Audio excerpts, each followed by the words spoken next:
Birshut Moray Rabotai avec la permission d'Hachem. Baruch Hashem, nous venons de terminer la fête de Pessah.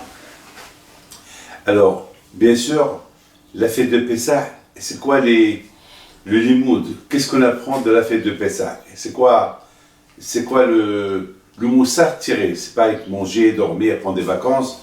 Ça c'est une chose, mais c'est quoi le limoud? C'est quoi le leka? C'est quoi le moussard qu'on apprend de cette fête que nous avons passée, Baruch Hashem, pendant 8 jours, avec 2 Shabbatot? Qu'est-ce qu'on apprend? Bien sûr, en premier temps, il faut savoir que Pessah, c'est une fête que, une fois dans l'année, on fête la fête de Pessah et on parle de la sortie de l'Égypte. Alors, la question se pose, mais qu'est-ce qu'il y a de spécial à Pessah étant donné que toute l'année, il n'y a pas un jour qu'on ne parle pas de Pessah 10-15 fois par jour. On fait la Hamida, on parle de Pessah, la sortie de l'Égypte, on fait Birkat Hamazon, on parle de la sortie de l'Égypte, on fait le Kiddush, on parle de la sortie de l'Égypte, presque des centaines et des centaines de fois, on parle de la sortie de l'Égypte. Donc Pessah, il veut dire quoi pour nous, Pessah? On va parler de la sortie de l'Égypte. Vous savez que les hommes, ils portent des tefilines, et dans les tefilines, il y a là-bas la paracha de la sortie de l'Égypte. Donc ça veut dire déjà, de bon matin, dès qu'on se réveille, on parle de la sortie de l'Égypte. Donc finalement, à quoi sert Pessah? À quoi sert la fête de Pessah? À part qu'on mange de la galette, c'est tout. Mais, et en plus on lui dit, de plus que tu parles de la sortie de l'Égypte, c'est super, c'est bien, c'est très très bien. Très bien, c'est très très bien, je le sais. Mais il n'y a pas un jour que je ne parle pas de Pessah. Donc qu'est-ce qu'il y a de spécial à Pessah plus que toute l'année? Et j'ai réfléchi et j'ai dit que malheureusement, il y a ce qu'on appelle l'habitude. C'est vrai, il n'y a pas un jour où on ne parle pas 10 fois par jour de la sortie de l'Égypte, c'est vrai, il n'y a pas un jour. On fait la Hamida, on fait le Birkat Hamazon, le Shabbat, mais ça devient comme une habitude. Ça devient comme une habitude, et c'est ça le problème. La gravité de la chose, c'est l'habitude. Imaginez-vous quelqu'un avant qu'il se marie, lorsqu'il vient de rencontrer sa Kala, sa future femme, vous savez, il y a toujours un derrière entre, il y a toujours vous savez, la façon comme ils se regardent, comment ils se parlent, vous savez, on voit qu'ils sont un peu timides, mais une fois mariés, c'est fini. C'est les tables qui se cassent, c'est les verres qui se cassent, c'est les vêtements qui se cassent, c'est les coups qui se donnent, c'est fini. Justement, Akadosh Baruch Hu nous a donné la fête de Pessah. Tout d'abord, Hachem, il veut qu'on se rappelle de la sortie de l'Égypte, non seulement par habitude, mais comme Pessah. De la même façon, moi je vous dis quelque chose sur mon père.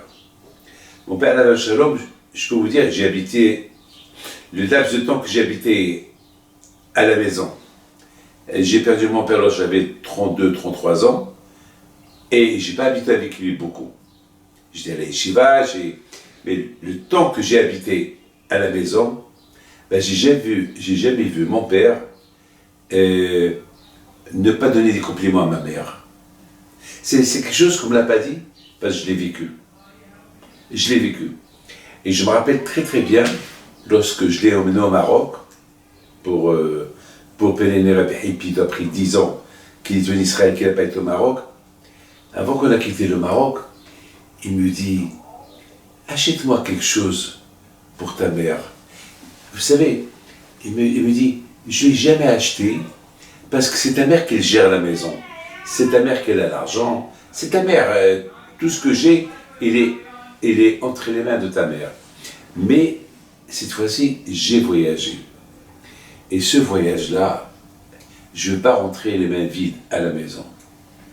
Parce que pour le moment, jusqu'à maintenant, c'est ta mère qui gère tout.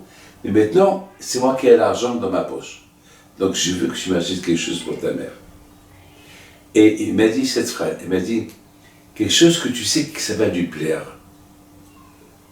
Voilà, c'est des choses que je me rappelle de mon père. Et toujours, mon père, à la vache, lorsqu'il parlait avec ma mère, il lui parlait amoureusement. Et il lui parlait d'une manière très respectable. Et beaucoup des fois, il faisait tout pour ne pas la déranger. Ça veut dire que, je voudrais bien vous dire quelque chose, mon père, 40 ans, il n'est pas sorti de la maison. Depuis son mariage, tout le temps à la maison. Ça veut dire qu'il la voit tout le temps, tout le temps, tout le temps, tout le temps. A priori, quelqu'un qui voit sa femme du matin au soir, le matin, l'après-midi, la nuit, encore le matin, l'après-midi. Nous, on voyage, nous, on travaille, on n'est pas à la maison toute la journée. On vient à la maison lorsqu'on termine le travail. Mais lui, il habite avec elle tout le temps. Et malgré qu'il habite avec elle tout le temps, il y avait ce respect-là. Il a tout fait pour ne pas s'habituer on dirait qu'il vient d'arriver du travail. Et chaque fois, il disait Madeleine, ça va, tout va bien. Et chaque fois, il répète. Du matin, je me rappelle une fois, ma mère lui a dit et chaque fois, tu me dis mais c'est pas grave, les choses changent. Au moment que je t'ai dit est-ce que ça va, et peut-être que plus tard, ça va pas. Parce que peut-être tu as mal à la tête. Alors, donc, chaque seconde, c'est une seconde différente. Et ça m'a rappelé ce qu'ils disent les Ba'al Moussa. Les Ba'al Moussa, ils disent sur David Ameller que David Ameller, alayhi shalom, était tout le temps était attaché à la... Il faut savoir une chose.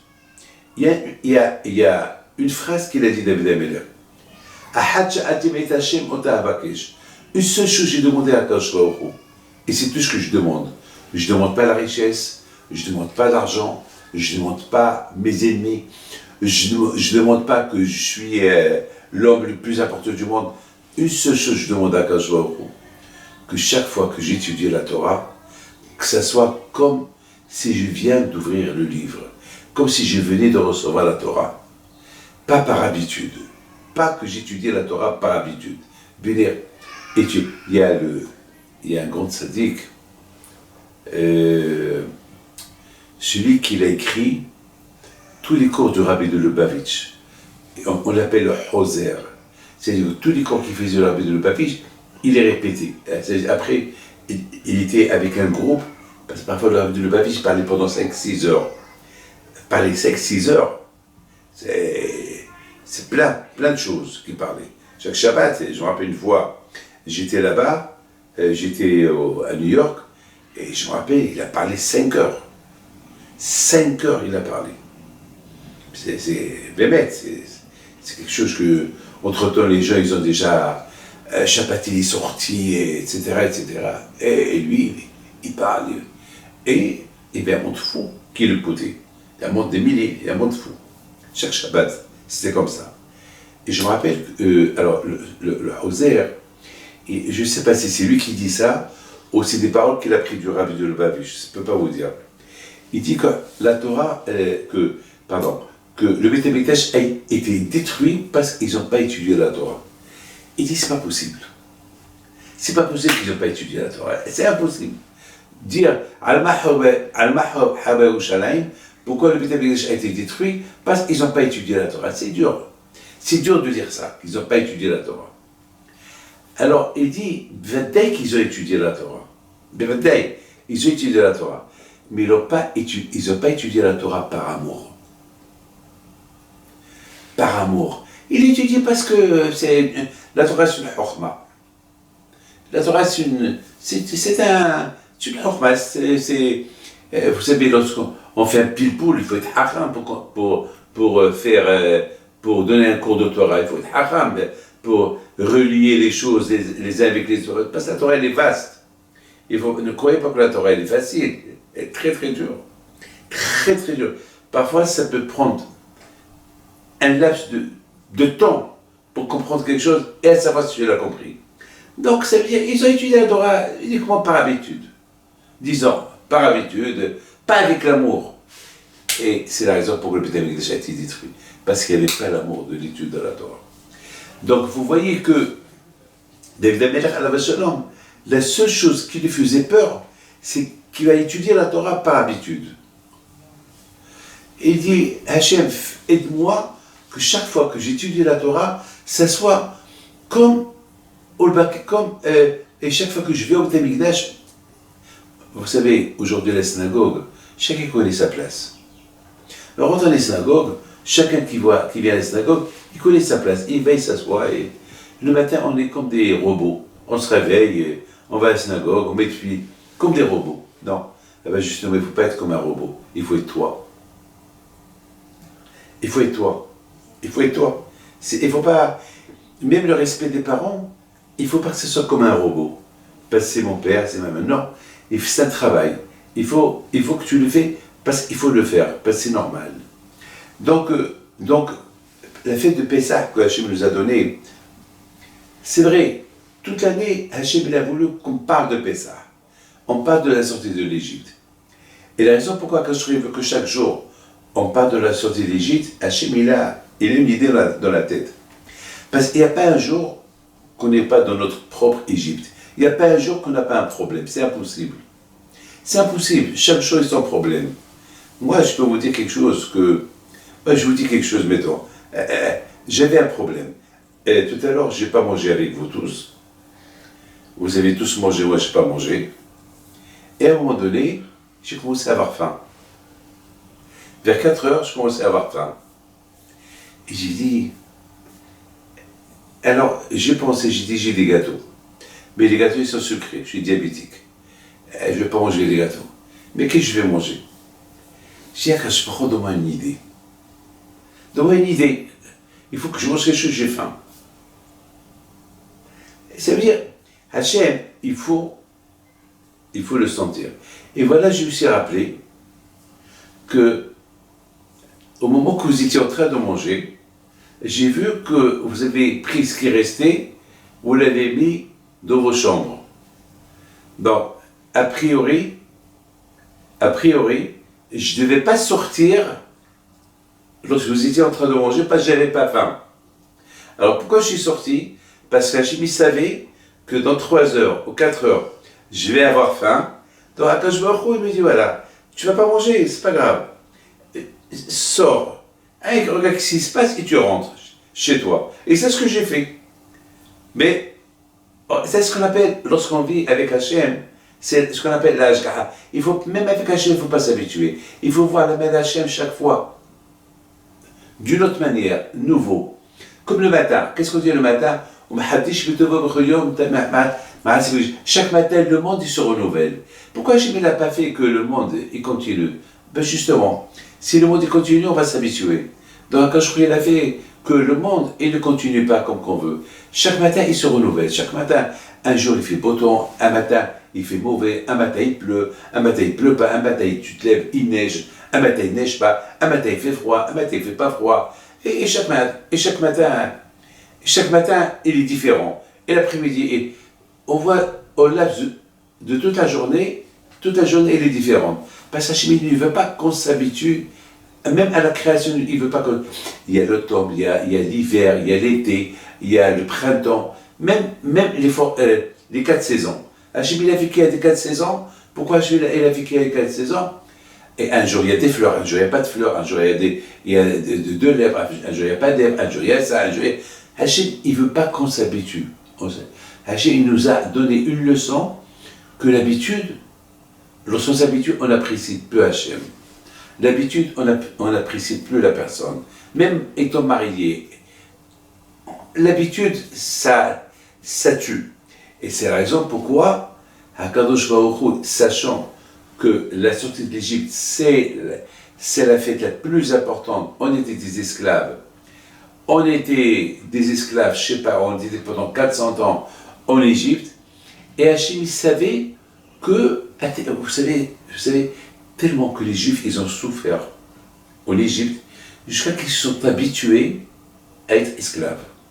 Et la fin de Akadosh Baruch Hu, parce qu'il y a une question qui se pose. Quelle est la raison pourquoi Akadosh Baruch Hu a fait autant de miracles, les 10 plaies, autant de miracles pendant 1 an en Égypte? Pourquoi tout ça? Pourquoi Akadosh Baruch Hu n'a pas fait un seul miracle et point final, et tout le monde sort? Un coup. Vous savez, Hachem, il peut envoyer un tremblement de terre et toute l'Égypte tombe et tous les juifs restent vivants, et c'est fini. Et c'est fini. Hachem, il peut tout faire. Je me rappelle la ville d'Agadir. C'était une très belle ville au Maroc. C'est une beauté de ville. Et en un quart d'heure, elle a été toute détruite. Presque 10 000 morts. Tout le monde. Il y avait presque 400 000 juifs qui sont morts. Elle a été rasée avec le tremblement de terre. En une seconde. Un tsunami. Ce tsunami, il était inattendu. Et en quelques secondes, le tsunami est venu en Thaïlande, il a tué 250 000 personnes. En une minute. 250 000 personnes. En une minute. C'est de la folie. C'est de la folie. Ça veut dire que Hachem, il peut tout faire. La ville de Pompée, en quelques secondes, elle a disparu. Et c'est maintenant qu'ils sont en train de découvrir la ville. Elle a disparu en quelques secondes. Il y avait un volcan qui a éclaté, et avec la fumée, les gens ils ont été asphyxiés, ils sont morts, et après, le volcan il a craché du sable, et toute la ville a été enterrée. Donc, vous voyez que Hachem, c'est le balabait, c'est le patron. Mais justement, quand il a dit, si je donne un coup égyptien, j'ai rien gagné. Parce que les Juifs, ils sont esclaves. De leur tête, ils sont esclaves. Pendant 400 ans, ils ont vécu dans l'idée qu'ils sont esclaves, ils ne vont même pas comprendre qu'ils sont libres. Ils ne vont même pas comprendre qu'ils sont libres. Alors, quand je crois que ce qu'il a fait pendant 1 an, il frappe les Égyptiens, un coup après un coup. Le temps que les Juifs, ils se remettent, jusqu'à qu'ils se sont habitués à sentir qu'ils sont des gens libres. Jusqu'à qu'ils ont senti que Paro, c'est plus le bon Dieu. Parce qu'ils croyaient en Paro, ils croyaient que Paro était un Dieu. Parce que Paro, il se prenait pour un Dieu. Alors, tout le monde croyait, c'est pour ça. Vous savez, je vous ai expliqué cette semaine, que Pessah, le mot Pessah, c'est P, la bouche qu'elle parle. Cette semaine, je vous ai expliqué que les Juifs, pourquoi cette fête s'appelle Pessah. Alors, on a expliqué que Pessah, si tu veux P, la bouche, Sah, la bouche qu'elle parle. P, la bouche, Sah, la bouche qu'elle parle. Alors, Azma, alors quoi? Alors pourquoi on l'appelle Pessah? Justement, on l'appelle Pessah parce que les Juifs en Égypte, ils n'avaient pas le droit à la parole. Et c'était des esclaves. Un esclave, il ne peut pas décider quoi faire. Il est entre les mains de son patron. C'est son patron qui décide s'il dort, il ne dort pas, il mange pas. C'est le patron qui décide. Donc les Juifs en Égypte, ils étaient esclaves. Alors quand Baruch Hu, il a appelé cette fête Pessah, que maintenant vous avez le droit de parler. Vous avez le droit à la parole. Vous avez le droit à la parole. C'est-à-dire que ça a pris à Akash Baruch Hu 1 an pour que les Juifs ils s'habituent que maintenant ils sont des gens libres.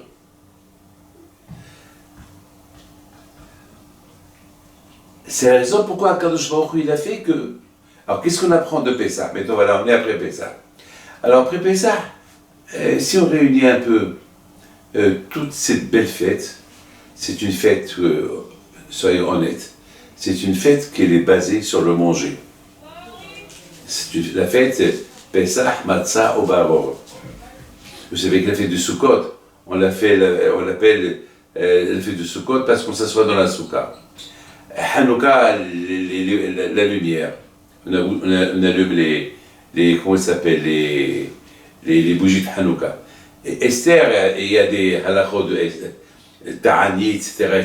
Shavuot, c'est Matan Torah. Mais Pessah, c'est la fête de la bouche. La fête de la bouche. Et c'est quoi la fête de la bouche?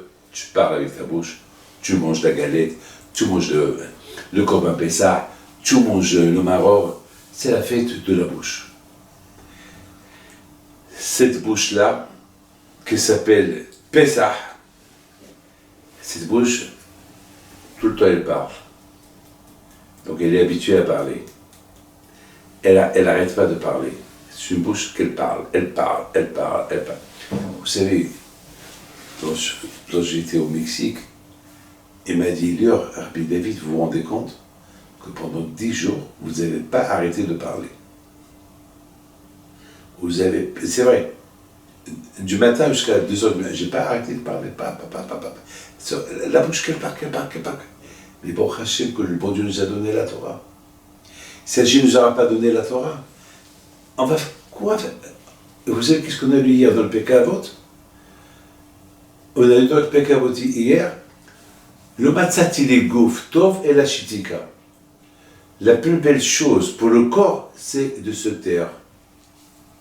Parce que la bouche, elle n'a pas d'os. La langue, elle n'a pas d'os. Elle ne s'arrête pas. Elle parle, elle parle. Alors, bon, Hachem nous a donné la Torah. La Torah, ça veut dire qu'on peut diriger la bouche, elle s'énerve, la bouche, elle crache, la bouche. Mais bon, Hachem nous a donné la Torah, cette même bouche-là qui peut faire des dégâts, cette même bouche-là, elle peut faire des bonnes choses. Des bonnes choses. Ça veut dire que c'est la raison pourquoi Akadosh Baruch Hu, il nous a donné Pessah, que pour Pessah, on apprend plein de choses. On apprend comment casser l'habitude. Casser l'habitude. On est habitué à manger le hametz toute l'année, et pendant 7 jours, on ne mange pas le hametz. On fait la guerre au hametz. Vous avez entendu une chose pareille, faire la guerre à la farine? Pourquoi miskina? Toute l'année, tu t'éclates avec la hallah. Toute l'année, tu manges la baguette. Toute l'année, tu manges les croissants, pain au chocolat, les gâteaux. Et tu manges. Et soudainement, 7 jours, bam, Akadosh Baruch Hu, casse ça. Ben justement, Akadosh Baruch Hu, il veut que cette bouche-là, parfois, il faut l'agrandir. Il faut lui faire casser l'habitude. Donne-lui de la galette qui est dure. Arrête de lui donner le croissant qui est mou. C'est la folie. Donne-lui le maror, quelque chose qui est amer. Tout le temps, c'est du sucre. Allez. Hachem, il veut qu'on casse l'habitude. Par exemple, pourquoi Akadosh Baruch Hu, il nous a interdit le tarif? Dites-moi pourquoi. What the problem? Où est le problème? Vous savez que lorsque Mashiach va venir, on peut manger quand je va permettre le cochon. Lorsque Mashiach va venir, il va enlever la tomate du cochon et tu peux la manger. Ah, pourquoi maintenant il me l'interdit? Eh bien, justement, quand je vais au roux, il veut que tu captes. Vous savez ce qu'il dit le Rambam? Le Rambam, il dit celui qui pense que ce que la Torah, elle a interdit de manger, c'est pas bon, il se trompe. C'est bon. Alors pourquoi on n'a pas le droit de manger? Hachem, il ne veut pas que tu manges. C'est tout. Point final. Mais au fait, pourquoi? Pourquoi aussi la femme est nida? Pourquoi Hachem a fait que la femme est nida? Avant que Hava ait la fauté, elle n'était pas nida. Alors pourquoi Kashri il a fait que la femme est nida? Justement, Kashri il veut que l'homme il apprend à casser ses envies. La personne, allez, soit un mensch, soit un homme, casse ton envie. Casse l'envie de manger, casse l'envie de faire des bêtises. Ça, il faut. Par exemple, comme il y a un journaliste, il m'a fait une interview, et soudainement, il tombe sur moi avec une question. Est-ce que vous voyez les femmes? Voilà. Je lui dis, j'ai pas compris ta question, j'ai bien compris sa question, mais je voulais savoir, c'est quoi, où il voulait en arriver. Il me dit, vous êtes dans la rue, vous voyez une belle femme, une jolie femme, il y a des belles femmes. Est-ce que vous allez voir, est-ce que vous allez admirer la beauté d'une femme? Alors je lui dis, grâce à Dieu, j'ai ma femme. J'admire la beauté de ma femme. Il me dit, mais il y a d'autres femmes? Non, non. J'ai appris, lorsqu'on se marie, il n'y a que la femme, c'est tout. C'est tout. Alors il a voulu me coincer et je suis resté sur mes Je dis, mais pourquoi je vais voir une autre femme si j'ai la mienne? Je vais gagner quoi? Et en plus, celle que j'ai avec les enfants, et me faire manger, et j'ai, bon Hachem, je suis bien avec elle, pourquoi voulez-vous que je voie une autre? Et je lui dis, voir une autre, ça veut dire que je suis malheureux. Est-ce que je peux changer mon père, ma mère? Et je veux voir un autre homme pour voir si c'est mon papa? Non, parce que j'ai mon père. Et je veux voir une autre mère? Non, j'ai ma mère. Mais moi, 1 milliard de femmes, de mamans en face de mes yeux, et je vais reconnaître ma mère. Pourquoi voulez-vous que je cherche une autre? Pourquoi voulez-vous que je cherche un autre Dieu? J'ai le mien. J'ai Akadosh Baruch Hu. Pourquoi voulez-vous que je cherche un autre? Eh bien, mes amis, c'est quelque chose que chacun de nous, il doit bien, après la fête de Pessah, on a appris que Akadosh Baruch Hu, il nous a donné un cours de la vie en sortant de l'Égypte. Jusqu'à maintenant, vous étiez des esclaves. Vous étiez des esclaves que vous n'étiez pas vous, comme je vous ai expliqué. Lorsqu'on est esclave, on n'est pas nous. On est celui qui appartient à un patron. Maintenant, on est nous, on est libre. Alors quand il nous dit, puisque vous êtes libre, alors il nous a donné des mitzvot. Par exemple, où est le problème du bon Dieu qu'on travaille le Shabbat? Où est le problème? Où est le problème? On peut travailler le Shabbat, et le Shabbat, on va faire le Kiddush. Tout, le Shabbat, c'est le bon Dieu, il a créé le monde en 6 jours, et le 7e jour, il s'est reposé, très bien. Alors, le Shabbat, on va faire un repas de Shabbat, et après, je peux aller prendre ma voiture, je peux aller... Pourquoi j'ai bien dit, le Shabbat, va une affache, tu fous rien. Tu t'assois, tu fais rien du tout. Pourquoi? Eh bien justement, Hachem, il veut qu'on fasse une séparation de la semaine, un jour dans la semaine, qu'on le consacre à lui, sinon on s'habitue. Un jour par semaine, on le donne au bon Dieu. Toute la semaine, on la donne au bon Dieu. Mais c'est pas évident. C'est pas évident qu'on donne toute la semaine au bon Dieu. Pas évident. Alors, Hachem nous a donné le Shabbat. C'est pas évident. Pourquoi quand je vois il a fait qu'on doit respecter Nida? Eh bien justement, pour que tu apprécies mieux ta femme, pour que ta femme aussi t'apprécie mieux. Parce que l'habitude est de détruire la personne. Le fait que la Torah, elle a fait une séparation pour un laps de temps, donc c'est comme des retrouvailles entre lorsque la femme, elle devient pure, après qu'elle a été Nida. Akadosh Baruch Hu, il a voulu, lorsqu'on a quitté l'Égypte, qu'on soit des mensch, des hommes qui se contrôlent. On n'est plus maintenant l'esclave de Pharaon, mais on peut devenir l'esclave du Sahara. L'esclave du Sahara. Alors pour ne pas être esclave du Sahara, sois toi. Comment? Ne mange pas le pain. Et alors j'ai gagné quoi? Eh bien déjà, le fait que tu casses cette envie-là, donc ça va t'amener à casser, ne pas manger le tarif. Ça veut dire, Hachem, il nous a pas, Hachem s'il nous a interdit beaucoup d'éléments, c'est pour qu'on soit capable. Ceux qui ne croient pas en Dieu, rien n'est interdit chez eux, mais ils ont ras-le-bol. Ils sont esclaves de tout. Il n'y a rien qui les arrête. Moi, une fois, j'ai dit à quelqu'un, parce qu'il y a quelqu'un qui m'a posé une question, il m'a dit, Rabbi David, dans la vie, tu as des problèmes? J'ai dit oui. Pourquoi tu n'accuses pas ton Dieu? Comme ça, il m'a dit, pourquoi tu n'accuses pas ton Dieu pour le problème qu'il te donne, alors que toi, tu crois en lui, alors que toi, tu pries, alors que toi, tu fais. Je lui dis, mon fils, le contraire.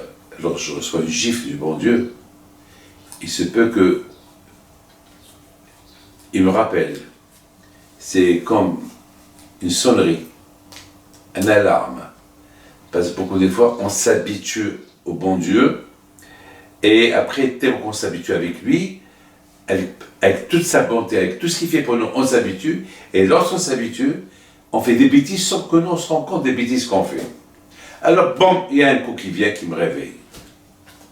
Elle dit, c'est comme ça que vous voyez les choses? Je lui dis, ben oui, c'est comme ça que je vois les choses. Elle dit, chapeau.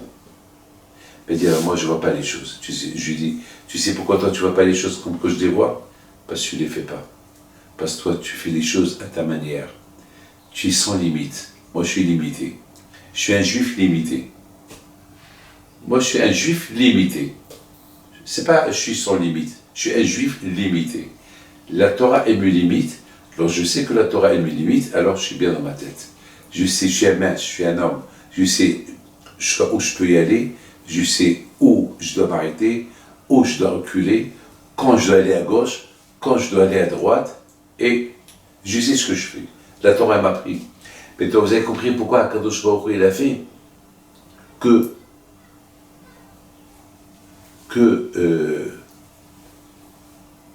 à Pessah c'est comme un réveil. C'est vrai, toute l'année on parle de Pessah. Toute l'année on parle de Pessah. Mais à Pessah, Hachem, il a dit, on consacre une nuit et un jour, on parle que de Pessah, que de la sortie d'Égypte. Mais toute l'année, je parle. Ouais, mais toute l'année, tu parlais peut-être par habitude. Alors, maintenant, la question que j'ai, alors si Hachem sait que je vais parler par habitude, alors pourquoi quand je ne l'a pas fait qu'une fois dans l'année, je parle de Pessah? C'est pas que je parle chaque jour de Pessah, puisqu'Hachem sait que je vais tomber dans l'habitude. Alors pourquoi? La réponse, elle est simple. La réponse, elle est simple. Hachem, il veut que tu te rappelles compte, et Hachem, il est extraordinaire, il est bon. Hachem, il veut te rappeler, tu sais, David, tu peux avoir un problème, tu peux te trouver dans une situation où il n'y a pas d'issue, donc tu ne sais pas où te sortir. Alors, tu penses à Pessah, tu penses à sortir de l'Égypte. Les Juifs aussi ne savaient pas comment se sortir, et Baruch Hashem, Akadosh Baruch Hu, il les a aidés. Donc, ça nous donne l'émouna et le bitachon Akadosh Baruch Hu que on peut s'en sortir. Mais maintenant, lorsque, avec déjà le fait que chaque jour je chante Azaché Moshe, mais maintenant je la parole d'honneur, chaque jour, j'imagine que je traverse la mer. Chaque jour, parce que, quelle garantie? Vous savez, Esméléner à Bnei Brak, ça a fait un boom à Bnei Brak. Une femme de 32 ans, elle a 8 ans et ne s'est pas réveillée. Ça a fait un boom. Toute Bnei Brak. Et c'est une femme connue, elle fait beaucoup de hesed, en bonne et parfaite santé, très bien, 8 enfants, elle n'a rien. Rien, elle n'a rien, elle s'est pas réveillée. Il s'est réveillé à 6 heures pour donner le lait à sa fille, qu'elle a 3 mois. Alors, elle a fait un peu de bruit. Alors, son mari lui a dit, tu veux de l'aide? Non, il lui a dit, ça va, ça y est. Il a changé la couche. Il est retourné au lit. Il n'avait rien. Il n'avait rien du tout. Donc, vous voyez, c'est chaque jour qu'on va dormir, il n'y a aucune garantie qu'on va se réveiller. On prend un avion, il n'y a aucune garantie. Tu prends une voiture, il n'y a aucune garantie. On marche dans la rue, il n'y a aucun garantie. Il n'y a rien. Il n'y a rien. On ne sait pas. On peut rien. Donc chaque seconde, c'est un merci à Kadosh Baruch Hu. Et c'est la raison pourquoi Kadosh Baruch Hu ne veut pas qu'on s'habitue. Parce que la vie, on s'habitue à la vie. La vie, c'est... On s'habitue à la vie, donc on oublie de dire merci à Kadosh Baruch Hu. Alors justement, Kadosh Baruch Hu, il a voulu qu'on ne s'habitue pas. Alors quelle mitzvah il nous a donné à Kadosh Baruch Hu? La mitzvah de la sortie de l'Égypte. Pas ça, c'était un drame. Ça, c'était quelque chose qu'on ne peut pas oublier. Notre présence aujourd'hui, c'est grâce parce qu'on est sorti de l'Égypte. Si on n'est pas sorti de l'Égypte, on ne serait pas là aujourd'hui. Donc c'est quelque chose qu'Akadosh Baruch Hu veut qu'on n'oublie pas. Et de ça, on apprend aussi que la vie, De ça, on apprend aussi quelque chose qui est extraordinaire, que dans la vie, faut pas, on n'a pas le droit à l'habitude. Ah, mais puisque j'ai terminé, je raconte une belle histoire, très belle histoire.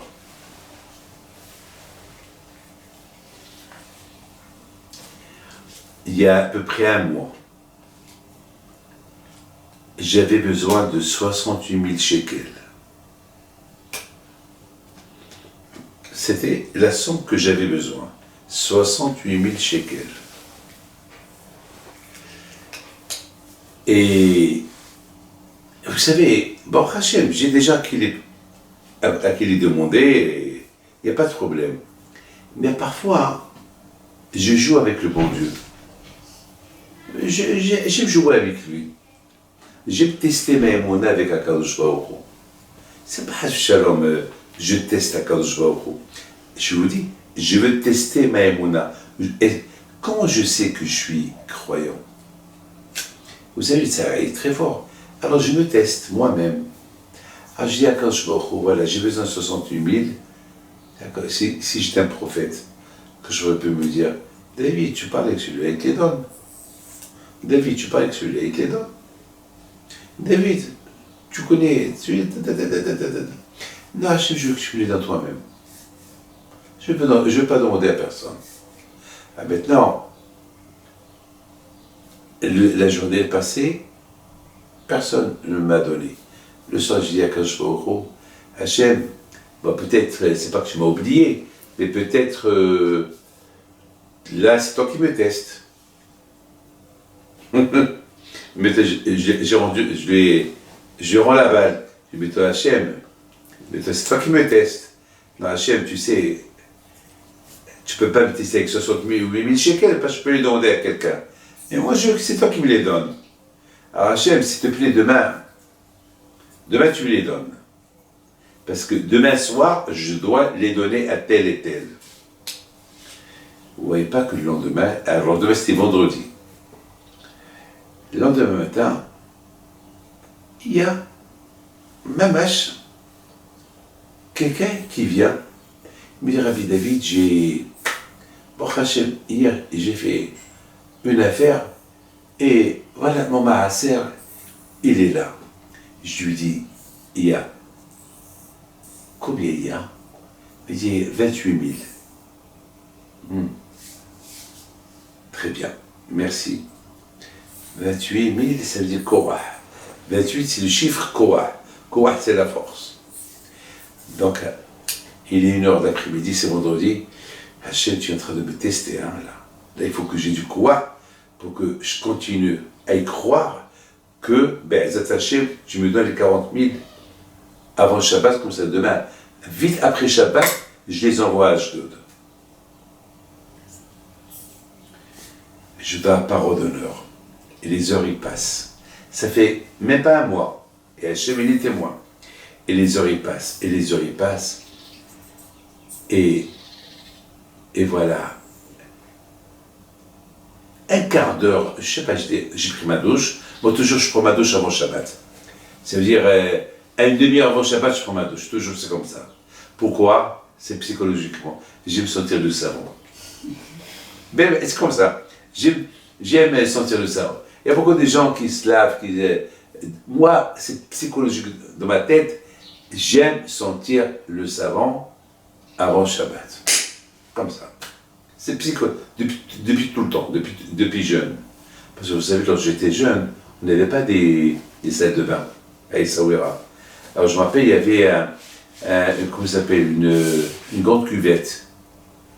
Une cuvette, là, c'est là-bas où les gens ils lavaient leur linge, il n'y avait pas de machine à laver, il n'y avait rien. Donc c'est pas comme aujourd'hui, bon, Hachem, tout est facile aujourd'hui. À l'époque, la vie était dure. Donc je me rappelle, beaucoup de fois, ça arrivait que je laissais le savon. Parce que c'est une petite cuvette, il fallait avec un verre, je me lave avec un verre. Et toujours c'est moi qui se lave. Et beaucoup de fois, je laissais le savon.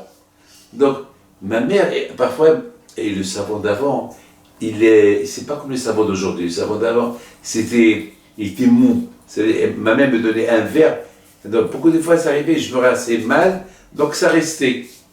Donc ma mère me dit, mais tu as laissé le savon sous tes mains. Alors, c'est psychologique, tu vois. Je descends, et voilà, Sarah, elle me dit, papa, il y a tel et tel qui est venu, il veut te voir. Mais il faut qu'il te voie avant Shabbat. Je dis, écoute-moi, ça y est, dans un quart d'heure Shabbat. Papa, je l'ai promis. Ça fait 20 minutes qu'il est dehors, il attend dehors. Bon, alors, il a la voiture. Mais il dit, je sais pas. Non, ben, s'il a la voiture, j'appelle les sous-sang pour qu'il ne vienne pas me chercher, comme ça, il m'accompagne lui à la yeshiva. Je sais pas. Alors, dis-lui qu'il vient, il rentre. Il me dit, Rabbi David, excusez-moi, je ne peux pas passer le Shabbat sans que je paye les dons que j'ai fait cette année et l'année dernière. Ça a accumulé, je lui dis, il y a 40 000.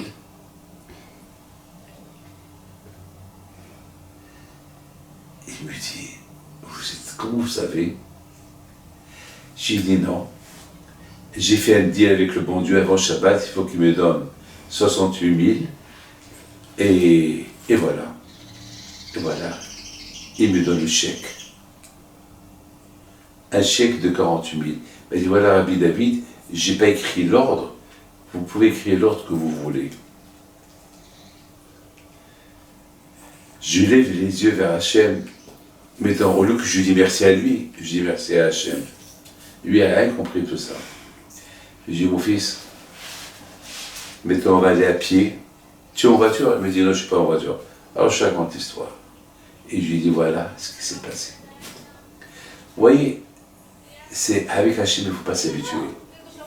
C'est pour ça, chaque fois, lorsqu'on fait la Hamida, on dit, Hachem, si ça fait tiftah, au fi agité la tira. Hachem, aide-moi à ouvrir bien ma bouche, parce qu'on s'habitue. Baruch Hachem par habitude. Be'ezat Hachem par habitude. C'est toute une habitude.